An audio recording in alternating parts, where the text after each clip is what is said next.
आजच डाउनलोड करा आणि तुमच्या आवडत्या मालिकांचा आनंद लुटा। मी उगीच अस्वस्थ होते।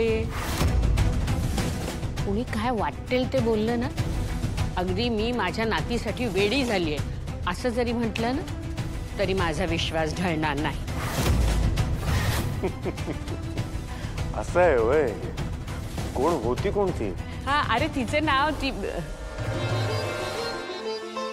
काय बरं, तिचं नाव सांगितलं का तिने?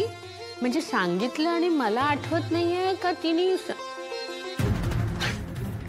पण खूप गोड होती, अगदी साधी आणि हुशार।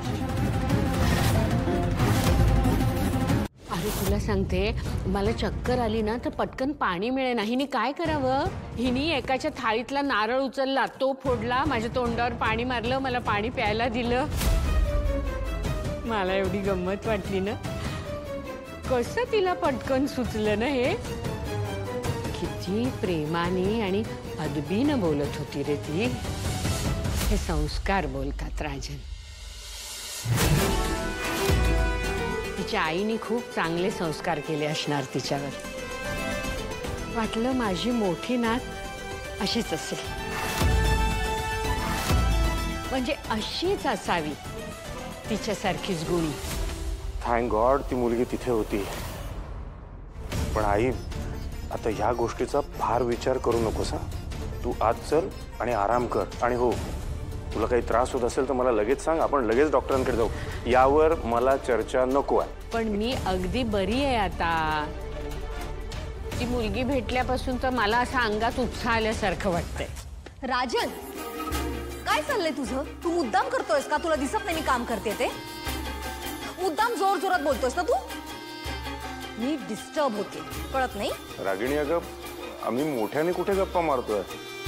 आम्ही तर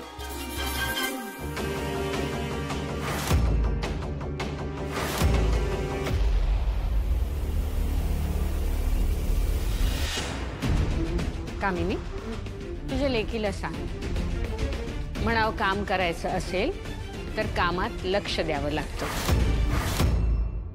आणि जर कामात लक्ष असेल तर मग बाकीच्या काही गोष्टी ऐकू येत नाहीत। आणि तसंही आता तुम्ही हे सगळे कष्ट घेऊ नका। या घराची खरी वारसदार येईल, ती करेल हे काम। तिचंच आहे ना सगळं।